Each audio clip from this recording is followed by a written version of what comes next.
Learners, my best of the greetings. I'm our educator, Mr. J.V. Swar.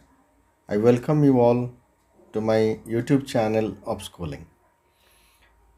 In the first part of the series Blueprint का हमने measurement assessment evaluation test construction का क्या क्या parameters है उसको देख चुके हैं और आज की ये लेक्चर में हम देखेंगे 6 steps of construction of an achievement test जहां हम बात करेंगे weightage given to the instructional objectives and how would be the design of this blueprint and preparing the blueprint and writing of questions and question types and writing of the marking scheme यहाँ तक आज देखेंगे, ठीक है। और बाकी the last part हम देखेंगे question wise analysis, item analysis जो है वो लास्ट पार्ट में देखेंगे। तो चलो शुरू करते हैं आज का लेसन जो ब्लूप्रिंट कैसे बनाना है वेटेज के हिसाब से। नेक्स्ट आते हैं कंस्ट्रक्शन ऑफ अचीवमेंट टेस्ट। हमने अचीवमेंट टेस्ट देखा लर्निंग आउटकम को मेजर करने के लिए, ठीक है। अब देखते हैं अचीवमेंट टेस्ट कैसे बनाते हैं। अचीवमेंट टेस्ट टीचर मेड या स्टैंडर्डाइज टेस्ट हम कैसे बनाते हैं, क्या क्या स्टेप्स इन्वॉल्व है। There are 6 steps that I have taken only 6 steps, ठीक है। एक तो इंस्ट्रक्शनल ऑब्जेक्टिव के साथ कंस्ट्रक्शन होगा, एक तो उसका डिज़ाइन बनेगा, फिर ब्लूप्रिंट बनेंगे, फिर क्वेश्चन राइटिंग होगा, फिर मार्किंग स्कीम राइटिंग होगा, फिर question wise analysis, item analysis, उसका डिफ़िकल्टी लेवल, ये सारे चीज़ आएंगे उसमें, ठीक है। आगे देखते हैं construction of achievement test, same heading में अभी देखते हैं। फर्स्ट स्टेप क्या था, identification of instructional objective. Identification of instructional objective very important. Instructional objective क्या है, the first and most important step in planning is with this instructional objective. ये test को आइडेंटिफाई करता है किस बेसिस पे, इंस्ट्रक्शनल ऑब्जेक्टिव बेसिस पे। Each subject, आपको पता होगा कि हर जो सब्जेक्ट है इसका कुछ ऑब्जेक्टिव्स होता है, set of instructional objectives.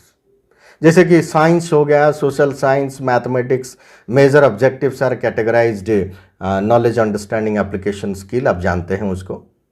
Languages में मेजर ऑब्जेक्टिव्स हो गए, मतलब नॉलेज, कॉम्प्रिहेंशन और expression.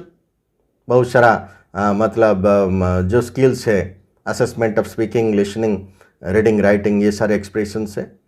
So knowledge objective is considered, आपको पता है कि that is the lowest level of learning, ठीक है। और अंडरस्टैंडिंग, एप्लीकेशन और जो है वो relatively they are the higher objectives, ठीक है। तो हम देखते हैं क्या है, कैसे आपको पहले इंस्ट्रक्शनल ऑब्जेक्टिव के साथ चलना है as far as preparing the blueprint. देखिए नॉलेज आप ज़्यादा डिटेल में थोड़ा देखते हैं। Knowledge means I know, he knows it. That means the child knows it. Whatever he knows directly is in the form of, this is the lower level of objective knowledge. That means a question में पूछा है कि आप Boyle's law बता दीजिए, chemistry में पूछा है बॉयल्स लॉ बता दीजिए, तो बॉयल्स लॉ स्टेटमेंट हो गया। मतलब बच्चा अगर उसको लर्न किया है, उसको याद में रखा है, तो वो लिख पाएगा। That is a statement type of question. Understanding में क्या होगा, नोज हाउ मतलब एक्सप्लेनिंग एंड द स्टेटमेंट भी लिखेगा और उसका एक्सप्लेनेशन करेगा, वो रहेगा अंडरस्टैंडिंग। बच्चे ज़्यादातर पूछते हैं हम लोग का डिफरेंट, हम जब देखते हैं क्वेश्चन पेपर हमको समझ में नहीं आता है नॉलेज कौन सा है, अंडरस्टैंडिंग कौन सा है, एप्लीकेशन क्या है। और इस लेसन को आप देखने के बाद आपको ज़रूर पता चल जाएगा। नॉलेज खाली स्टेटमेंट ओरिएंटेड है, अंडरस्टैंडिंग स्टेटमेंट के साथ साथ एक्सप्लेनेशन होना चाहिए, और एप्लीकेशन क्या है, वो दिखाएगा कैसा है, वो एग्जाम्पल्स के साथ दिखाएगा। मतलब स्टेटमेंट को एक्सप्लेन करते हुए एग्जाम्पल्स भी साइट करेगा। Examples along with explanation of the statement. हमने यहाँ पर एस को हाईलाइट किया है, ई को हाईलाइट किया है, यहाँ पर ई को हाईलाइट किया है। जैसे कि द सी मॉडल हो गया, द सी। अगर ये सी निमोनिक्स को आप थोड़ा याद रखेंगे तो आपको ठीक ठाक पता चल जाएगा कि नॉलेज क्या है, अंडरस्टैंडिंग क्या है, एप्लीकेशन क्या है। और स्किल जो है, skill is that is the ability to do, does, वो करके बताएगा, लेवल करेगा, डायग्राम करेगा, ये सारे चीज़ करके वो बताएगा। वो कहेगा कोई चीज़ को, ठीक है, स्पीकिंग करेगा, लिसनिंग करके अंडरस्टैंड कर पाता है या नहीं कर पाता है वो भी देखना है, that is also doing something, ठीक है। तो ये साइंस या सोशल साइंस या मैथमेटिक्स के लिए हमने KUAS का यहाँ पर लिखा है। लैंग्वेज वालों के लिए क्या चाहिए, नॉलेज, वही कोई स्टेटमेंट हो गया, कोई डेफिनेशन हो गया, कोई प्रिंसिपल हो गया, कोई कॉन्सेप्ट हो गया, सो रोट लर्निंग वाला है नॉलेज। कॉम्प्रिहेंशन मैंने बता दिया है, एक्सप्लेन करेगा कोई स्टेटमेंट को, वो हो गया कॉम्प्रिहेंशन। और उनका है एक एक्सप्रेशन डोमेन है, एक्सप्रेशन ऑब्जेक्टिव है। एक्सप्रेशन मतलब जो भी मतलब LSRW, ये सारे एक्सप्रेशंस है, ये सारे एक्सप्रेशंस है, उसका भी असेसमेंट होता है। ब्लूप्रिंट करने के लिए पहले तो आपको ये इंस्ट्रक्शनल ऑब्जेक्टिव्स को आइडेंटिफाई करना है, दैट इज नंबर 1, ठीक है। नंबर 2 क्या देखते हैं, इसको थोड़ा आप डिटेल में, you can take a screenshot of this picture, और यहाँ पर आपको मिल जाएगा मतलब स्किनर्स का बिहेवियरिज्म मिल जाएगा और एंडरसन का भी मिल जाएगा, ठीक है। मल्टी डायमेंशनल टैक्सोनॉमी, ये सारे चीज़ मिल जाएंगे जो मैंने फर्स्ट पेज में एक्सप्लेन करके आ चुका हूँ, ठीक है। तो यूनिडायमेंशनल टैक्सोनॉमी ऑफ एजुकेशनल ऑब्जेक्टिव्स, जैसे ब्लूम्स का नॉलेज कॉम्प्रिहेंशन, एनालिसिस, एप्लीकेशन या सिंथेसिस, इवैल्यूएशन, ये सारे हैं, ठीक है, कॉग्निटिव डायमेंशन। और एंडरसन का मल्टी डायमेंशनल टैक्सोनॉमी, ये सारी चीज़ें आपको थोड़ा बहुत आगे जाके समझना है इन डिफरेंट मॉड्यूल्स, ठीक है। और अब देखते हैं step number two, construction of achievement test. Weightage आपको देना है, ये डिज़ाइन के अंदर आएगा। हमने यहाँ पर इंस्ट्रक्शनल ऑब्जेक्टिव लिखा था और अब हम डिज़ाइन पढ़ रहे हैं। डिज़ाइन कैसे डिज़ाइन होगा, these are steps, you cannot leave a single step and jump to the other, आप कर नहीं सकते हो ऐसे। You have to go step by step in order to give a justice to your question paper, क्योंकि बच्चे के साथ आप तो खेलेंगे ही नहीं ना। आपको you have to know the outcome, the learning outcome, कैसे टेस्ट करना है। डिज़ाइन क्या है, डिज़ाइन में हम वेटेजेस डिसाइड करते हैं। इंस्ट्रक्शनल ऑब्जेक्टिव्स को कितना वेटेज देंगे, यूनिट्स, सब units of the course content को कितना यूनिट वेटेज देंगे, टाइप्स या फॉर्म्स ऑफ क्वेश्चंस को क्या मतलब वेटेज देंगे, लेवल्स ऑफ डिफ़िकल्टी भी देखेंगे। और it reflects major policy decision of the examining agency, board और एन इंडिविजुअल। मैंने कहा है कि ये जो ब्लूप्रिंट है वो मेजर पॉलिसी डिसीजन को रिफ्लेक्ट करता है। एग्जामिनिंग एजेंसी, ये एक बोर्ड हो सकता है, ये कि इंडिविजुअल हो सकता है, उसको नज़र, बोर्ड का या इंडिविजुअल का जो मेजर पॉलिसी डिसीजन है उसको नज़र रखते हुए हमको डिज़ाइन बनाना है, इंस्ट्रक्शनल ऑब्जेक्टिव देखना है, ठीक है। और क्या क्या कंटेंट हमने उसमें इंक्लूड करेंगे क्वेश्चन पेपर में, वो भी देखेंगे। और types and forms of questions, उसका भी कैसा नेचर होगा वो भी देखेंगे, और डिफ़िकल्टी लेवल का भी देखेंगे, ठीक है। अब देखते हैं डिज़ाइन एक एक करके देखते हैं। वही स्टेप 2 के अंडर हम डिटेल में चलेंगे अभी। वेटेज टू इंस्ट्रक्शनल ऑब्जेक्टिव्स, हमने एक बुक लिया है केमिस्ट्री का क्लास 9, वो एक IIT फाउंडेशन का बुक है, ब्रेन मैपिंग एकेडमी का, उसका चैप्टर्स को हमने चूज़ किया है इंक्लूड करने के लिए इन दिस ब्लूप्रिंट में। तो हमने 100 मार्क का क्वेश्चन और क्लास 9 के लिए है ये। लैंग्वेज स्टूडेंट्स आप घबराइए मत, क्योंकि आपके लिए भी आगे मैंने डिस्कस करूँगा। वेटेज टू इंस्ट्रक्शनल ऑब्जेक्टिव्स पहले देखते हैं। ऑब्जेक्टिव्स हमने नॉलेज, अंडरस्टैंडिंग, एप्लीकेशन, स्किल, ये 4 ऑब्जेक्टिव्स हमने डिसाइड किया कि इसी के ऊपर हम बनाएंगे अपना पेपर, क्वेश्चन पेपर बनाएंगे। इसको नज़र रखते हुए इंस्ट्रक्शनल ऑब्जेक्टिव्स को हमने क्या कहा कि आज पर पॉलिसी डिसीजन है, ये क्वेश्चन पेपर अगर एप्लीकेशन ओरिएंटेड होगा तो मैंने एप्लीकेशन को ज़्यादा वेटेज दिया है, 40% एप्लीकेशन ओरिएंटेड। ठीक है, अगर मैं ये नॉलेज ओरिएंटेड करता तो नॉलेज को ज़्यादा देता। और since this is a science book, it is related more with the application part and the skill part of it. However, I have given less scope to skill here. ठीक है, तो knowledge 20% और understanding 30%, application 40% और skill 10%। पहले हमने weightage दे दिया instructional objective को as per the syllabus and its requirement. जो भी लिखा तो सिलेबस में कैसा होगा, पढ़ाई कैसा होगा, किस चीज़ को कैसे हम समझेंगे इस ईयर में, उसी को नज़र रखते हुए मैंने ये टेबल अब पहले बता दिया। ठीक है, डिज़ाइन में फर्स्ट आ गया इंस्ट्रक्शनल ऑब्जेक्टिव। क्लियर है? क्लियर है? आप ले लीजिए स्टेप बाय स्टेप। ये रहा second, weightage two units and सब यूनिट्स। ऑब्जेक्टिव देख लिया, फिर यूनिट सब यूनिट्स देखेंगे कोर्स कंटेंट का। यूनिट्स है, देखिए 5 तो हमने लिया है। Matter and its classification, language of chemistry, atomic structure, classification of elements, chemical bonding, ऐसा 5 चैप्टर हमने रखा है, 5 टॉपिक्स। हर किसी में हमने पेज भी डाला है कि बुक का matter and its classification 30 pages devoted to this chapter, 35 pages chapter 2, 58 pages chapter 3, 113 pages chapter 4, chemical bonding chapter 5 को 64 पेजेस। ये बुक 300 पेजेस का है। ठीक है, हमको अभी देखना है कि how to get the weightage percentage. If a book of 300 pages where 5 chapters are there, how to calculate the weightage? So what is the formula to get the weightage percentage to each chapter or each unit? Formula है total number of items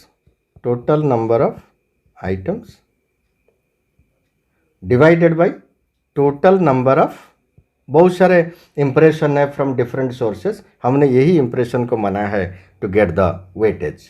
It has its own formula. Total number of items या marks examination का, और total number of pages of the book कितना है, और ये chapter कितना number of pages in the topic, number of pages in the topic कैसा होगा फॉर्मूला? देखिए, टोटल नंबर ऑफ आइटम्स हमने 100 मार्क का क्वेश्चन लिया है, ये ब्लू प्रिंट में 100। टोटल नंबर ऑफ पेजेस 300, इस बुक का 300 पेजेस है। और मैटर एंड इट्स क्लासिफिकेशन कितने पेजेस का डिवोट हुआ है बुक में? 30 पेजेस का। तो कितना रहा कैलकुलेशन में? ठीक, 10 is the answer. So 10 marks आप डाल सकते हो out of 100 from chapter 1। So weightage रहा 10%। अगर आप 80 मार्क्स क्वेश्चन बना रहे हो तो आपको ऐसा करना चाहिए, 80 divided by 300 into 30। 50 marks question बना रहे हो, 50 डिवाइडेड बाय 300 इंटू 30, तो आपका आ जाएगा कितना मार्क ये चैप्टर से आपको लेना है। Accordingly you can calculate all this. ठीक है, आपका ये सारे आ जाएंगे। ये अगर आपका 11.66 आ रहा है तो आप उसको नेक्स्ट होल नंबर 12 में ले लीजिए। ठीक है, अकॉर्डिंगली आप देख लीजिए, इट कम्स 100। ठीक है, अगर आप होल नंबर में ला रहे हो, ठीक है, तो आपको देखना है कि ये टोटल प्लस करने से 100 होगा। तो ये रहा कंटेंट या चैप्टर को वेटेज आपने दिया। नेक्स्ट देखते हैं, वेटेज टू यूनिट सब units of the course content. हाँ,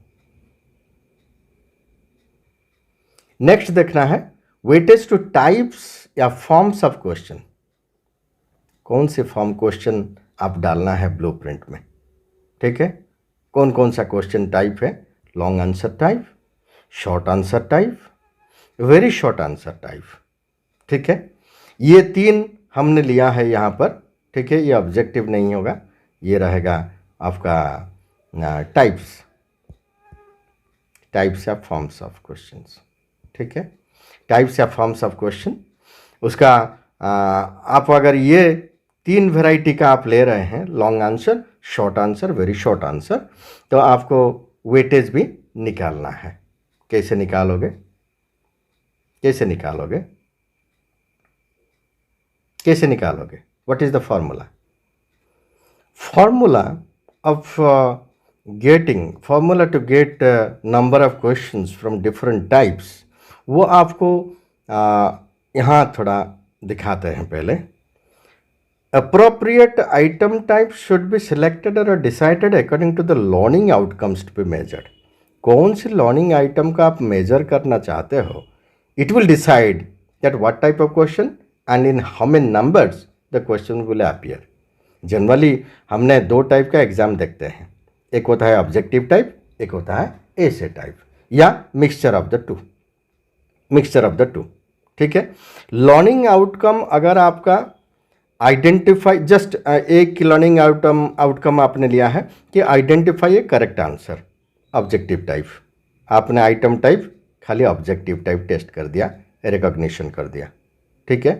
this are the very short answers, ठीक है। नेचर कैसा होगा, वर्ड लिमिट कैसे होंगे, कितना टाइम लगेगा ये सारे पेपर को, ये सारे क्वेश्चंस को, ये सप्लाई टाइप जैसे कि answer in 1 word 1 sentence, fill in the blanks हो गया।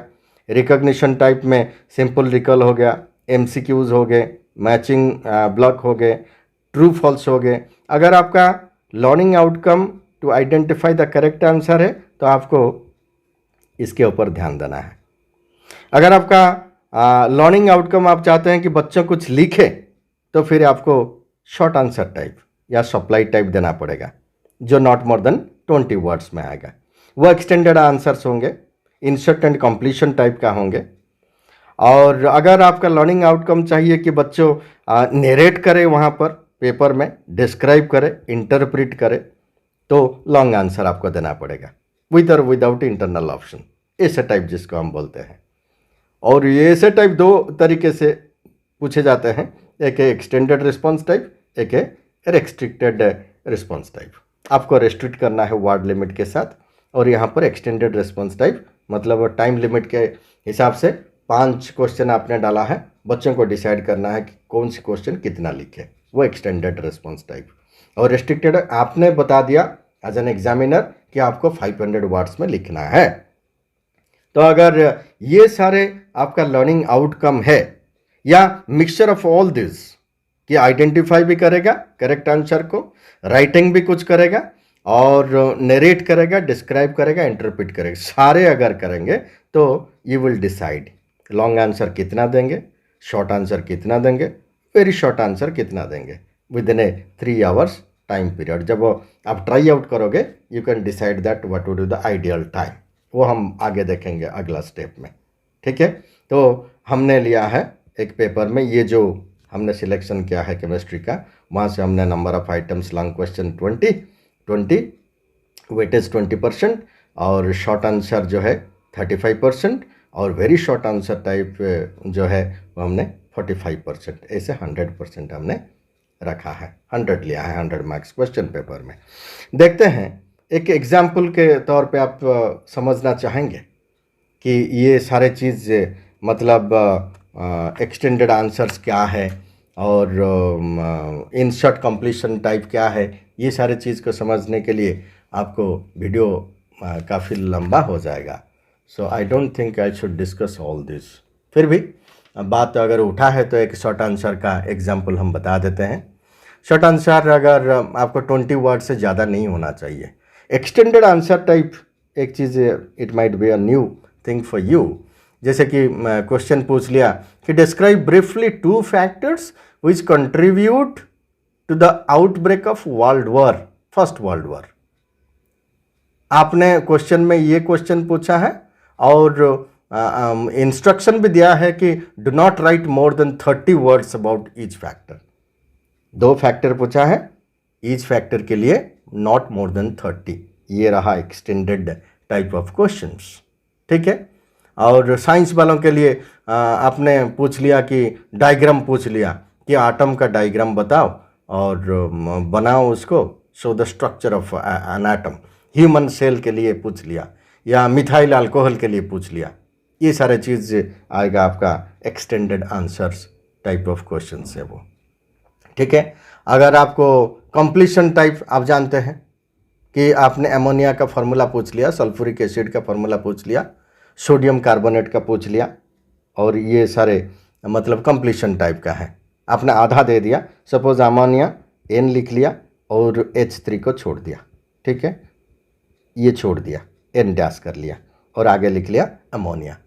और बच्चों को लिखना है सल्फ्यूरिक एसिड H लिख लिया और आगे छोड़ दिया, सोडियम कार्बोनेट डैश कर दिया और CO लिख लिया। बाकी बच्चों को उसको फिलअप करना है। वो रहा एक्सटेंडेड। और बाकी आप जानते हैं फिल इन द ब्लैंक्स क्या है, वन वर्ड सब्स्टिट्यूशन क्या है, सिंपल रिकल क्या है, ये सारे चीज़ें आपको पता है। सिंपल रिकल आपको पता होगा कि एक इनकम्प्लीट स्टेटमेंट होगा, writer called dash wrote Pride and Prejudice. एक प्राइड एंड प्रेजुडिस नावल है, उसको किसने लिखा है, इनकम्प्लीट स्टेटमेंट दे दिया। और बच्चों को अगर पढ़ के आया है वो अपना मतलब सिलेबस में वो बताएगा कि जेन ऑस्टिन है, एक डैश आप बीच में छोड़ दिया, ठीक है।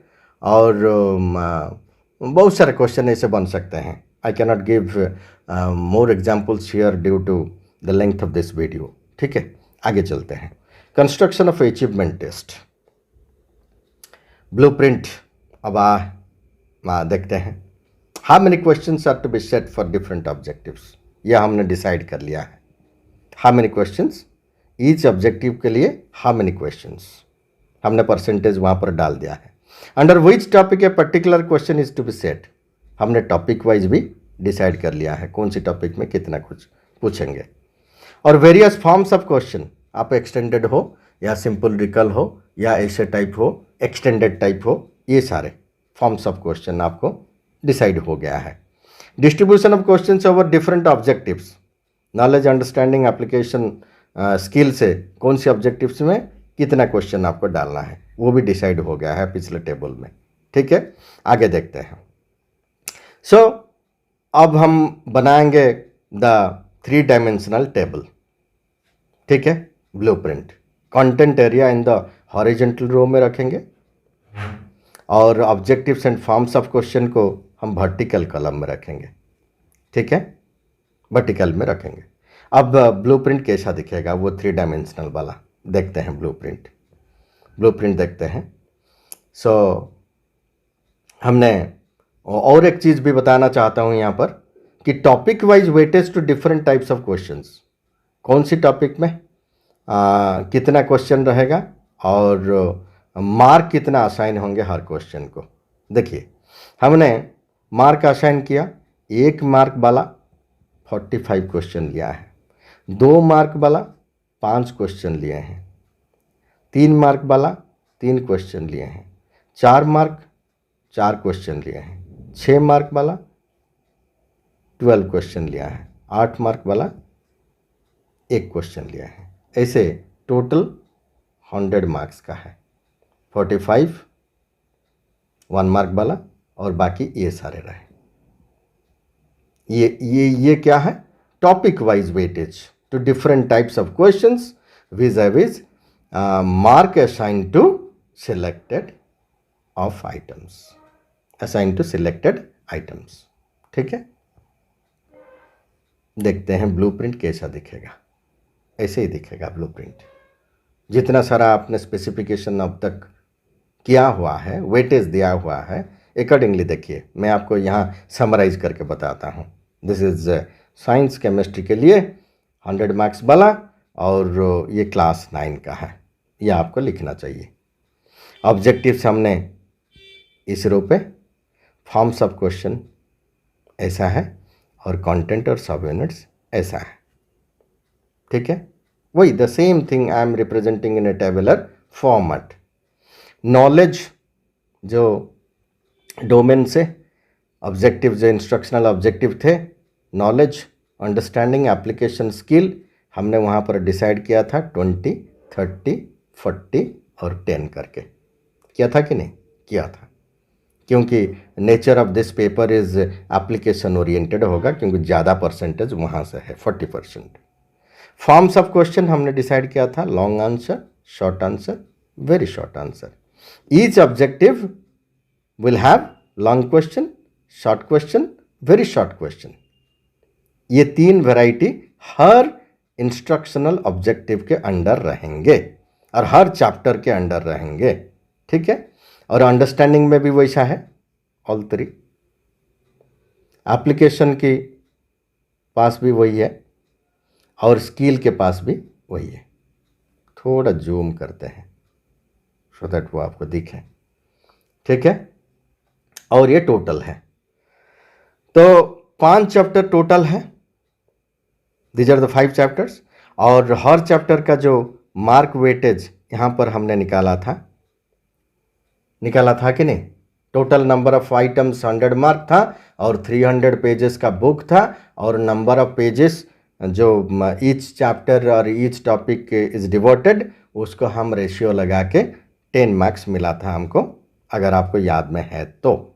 नहीं तो आप वीडियो को थोड़ा रिवाइंड करके देख लीजिए। और अकॉर्डिंगली ये सारे मार्क हैं हर चैप्टर से, ये रहा मार्क, ठीक है। और कहाँ से कितना क्वेश्चन, नेचर ऑफ टॉपिक जैसा है, और नॉलेज, अंडरस्टैंडिंग, एप्लीकेशन, स्किल, जो टेबल, जो वेटेज आपने दिया है, वेटेज के अकॉर्डिंगली अगर आप बनाओगे, it will look like this, it will look like this. एक चीज़ यहाँ पर देखिए, हमने एक चीज़ को हम समझा देते हैं so that others you can better understand. Knowledge domain, जो नॉलेज इंस्ट्रक्शनल ऑब्जेक्टिव था, 20 वेटेज था उसका। हमने चैप्टर 4 से एक 8 मार्क वाला एक क्वेश्चन लिया है, वो MQ से चलता है। देखिए, this is important, mark into question, this is mark, this is question. Put the number of the questions with in brackets and the mark outside the brackets. MQ से अच्छा लगेगा आपको, मतलब उसको वो ऐसा ही दिखेगा, ठीक है। या आप QM भी कर सकते हो, but that is not the accepted way we usually relate with the blueprint, ठीक है। तो ये 8 मार्क वाला एक क्वेश्चन हमने लिया है, लॉन्ग क्वेश्चन में वो आता है। और शॉर्ट आंसर में उसी चैप्टर से हमने 3 मार्क वाला एक क्वेश्चन लिया है। और वेरी शॉर्ट आंसर से हमने इस चैप्टर से 1 मार्क वाला 2 क्वेश्चन लिए हैं। और चैप्टर 3 में 1 मार्क वाला 2 क्वेश्चन, और चैप्टर 2 से 1 मार्क वाला 1 क्वेश्चन, और चैप्टर 1 से 1 क्वेश्चन, 1 मार्क वाला 3 क्वेश्चन लिया है, और लास्ट चैप्टर से 1 मार्क वाला 1 क्वेश्चन लिया है। अगर ऐसा है, ये कैसे आपको क्वेश्चन लिखना है, तो that will be the next process. हमने ऐसे, देखिए, ये 8 मार्क है, ये 3 मार्क है, ये 9 मार्क है। टोटल कितना हुआ? 9, 3, 12 + 8 = 20। आ गया उसका 20 आ गया। और आपको देखना है कि चैप्टर 1 से कितना गया अभी तक। आप एक चेक लिस्ट कर लीजिए कि हर चैप्टर का 10 मार्क है, आपने ऑलरेडी चैप्टर 1 से 3 मार्क काट दीजिए, और बाकी आपके पास 7 मार्क है। चैप्टर 2 से आप 1 मार्क काट दीजिए, बाकी सारे 11 मार्क्स आपके पास है क्वेश्चन बनाने के लिए। आपने नॉलेज इंस्ट्रक्शनल ऑब्जेक्टिव से इतना ही चूज किया है, as per the spirit of the topic. जैसे जैसे चैप्टर का वेटेज है और चैप्टर का स्पिरिट है, अकॉर्डिंगली आपको चूज करना है क्वेश्चन। वो एक डिफरेंट कंसेप्ट है, how to write the question paper. यहाँ हम खाली ब्लूप्रिंट पढ़ा रहे हैं, ठीक है। तो ऐसा दिखेगा आपका। एंड फाइनली आप ये कैलकुलेट कर दीजिए टोटल में कितना टोटल लॉन्ग है हमने भी डिसाइड किया था 20 लेंगे, और शॉर्ट आंसर 35 लेंगे, और वेरी शॉर्ट आंसर टाइप 45 लेंगे। अगर ऐसे आप कैलकुलेट करोगे, ये टोटल 20 आएगा, ये 35 आएगा, ये 40 आएगा। और स्किल का हमने 10% लिया था, ये 10 आएगा। और हमने एप्लीकेशन का वेटेज दिया था 40, ये 40 आएंगे। और अंडरस्टैंडिंग का 30 दिया था, ये 30 आएंगे, और ये 20 आएंगे। सो टोटल 100 आएंगे। ठीक है, ये ऐसे ही दिखेगा। This is non language paper, जो लैंग्वेज पेपर वाले नहीं है। साइंस, सोशल साइंस, मैथमेटिक्स, ये सारे सब्जेक्ट्स के लिए ऐसे ही दिखेगा। ठीक है, और लैंग्वेज वालों के लिए थोड़ा बोल देते हैं यहीं पे। लैंग्वेज वालों के लिए वही हमने नॉलेज का 20% रखा, अंडरस्टैंडिंग का 30% रखा, और एक्सप्रेशन वाला जो ऑब्जेक्टिव, इंस्ट्रक्शनल ऑब्जेक्टिव जिसमें एप्लीकेशन, स्किल्स एंड क्रिएटिविटी आते हैं, उसको 50 रख लिया। तो 50, 30, 20, टोटल 100। टोटल 100। वही long question, short question, very short answer type, हर किसी इंस्ट्रक्शनल ऑब्जेक्टिव्स के अंडर होंगे। और यहाँ पर रीडिंग होगा एक section, writing skill with grammar होगा, और लिटरेचर होगा। और लिटरेचर के अंडर आपका प्रोज भी रहेगा, पोइट्री भी रहेगा, और इसके साथ साथ आपका assessment for speaking and listening भी होगा। ये सारे चीज़ रहेंगे दिस साइड। ठीक है, ये कंटेंट यूनिट, सब यूनिट्स ये, और फॉर्म्स ऑफ क्वेश्चन ये रहा, और ऑब्जेक्टिव्स ये रहे। और हमने यहाँ पर डाला नहीं because of keeping in view of the length of this video.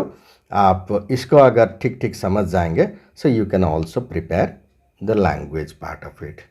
ठीक है, तो ऐसे ही दिखेगा। I have just given hints over here, कहाँ कहाँ रखना है, कैसा कैसा रखना है। This might not be this is quite suggestive, this is not final. आप उसको डिसाइड करके रख सकते हो। ठीक है, तो फोर्थ स्टेप क्या है? फोर्थ स्टेप है writing of questions in accordance with the broad parameters set out in the blueprint. अब ब्लूप्रिंट बन गया, writing all questions one by one belonging to one objective at a time. एक objective का knowledge का पहले 1 by 1 सारे chapter का आप खत्म कर सकते हो, या taking of questions according to their form, पहले लॉन्ग क्वेश्चन सारे, फिर शॉर्ट क्वेश्चन सारे, फिर वेरी शॉर्ट क्वेश्चन सारे, हर चैप्टर से ऐसे भी कर सकते हो। और चैप्टर वाइज आप खत्म कर सकते हो, long question, short question, very short question and your instructional objective. कोई भी तरीका आप अपना सकते हो, there is a no prescription here, इसलिए मैंने चॉइस दिया है। आप ये नहीं पूछना कि किसको पहले लिखना है। These are the 3 way you can start writing the question papers. Then you arrange the questions in a logical sequence. Question लिख लिया, फिर इसको लॉजिकली आप पुट अप करो, सिंपल टू कॉम्प्लेक्स तक जाओ। ठीक है, ऐसे ही स्पेसिफिक टू जनरल से जाओ। ठीक है, एंड फिर फिफ्थ स्टेप क्या है? फिफ्थ स्टेप क्या है? ये रहा, फोर्थ स्टेप गया, fifth step writing the marking scheme. Marking scheme क्या करता है? helps to prevent inconsistency in judgment in the hands of different examiners. different examiners के पास जब पेपर जाएगा, एग्जामिनर कुछ बायसनेस में नहीं आ जाए, इसलिए मार्किंग स्कीम प्रोवाइड करना चाहिए। मार्किंग स्कीम जो है वो एक टेबुलर फॉर्मेट में अवेलेबल होता है। उसका 3 ठो कॉलम होते हैं, एक है सीरियल नंबर, दूसरा है एक्सपेक्टेड आउटलाइंस और आंसर्स, एंड मार्क्स कितना है। हर कोई कॉलम को मार्क कितना, मतलब आंसर को कितना कितना मार्क देना है, ये सारे चीज़ डिसाइड होते हैं, मतलब मार्किंग स्कीम जब आप लिखोगे। ठीक है, तो ये रहा आपका स्टेप नंबर 5। फिर आइए the last part of the analysis और प्रिपरेशन ऑफ द ब्लूप्रिंट। ठीक है, ये क्वेश्चनाइज एनालिसिस है, ये लास्ट स्टेप है। लास्ट स्टेप है इवैल्यूएटिंग द टेस्ट। यहाँ पर आइटम एनालिसिस होगा और quality of the test determine होंगे, जैसे वैलिडिटी और रिलायबिलिटी के साथ। और finally the usability of the test. Usability of the test, how far a test is usable from administration point of view, from the scoring point of view, time and economic point of view, इससे दिखा जाएगा कि कैसा रहेगा, मतलब usability उसका, वो हम आइटम एनालिसिस करके बताते हैं। ठीक है। सो थैंक यू बच्चों। अब तक हमने ऑल 6 स्टेजेस देख लिया और आपने काफ़ी धैर्य के साथ मेरे साथ जुड़े रहे इन दिस सीरीज़। और आइटम एनालिसिस मैं आपको बताता हूँ वेरी शॉर्टली। एंड जो भी आपका डाउट्स है आप उसको कमेंट बॉक्स में जा कर के लिख के हम बता सकते हैं। ठीक है। और अगर आपको to tell me more about blueprint and what are the related questions, you can also post me in the comment box. Please subscribe, share among your friends. ठीक है। So thank you very much आज के लिए, और बाकी item analysis हम देखते हैं बाद में। Thank you once again.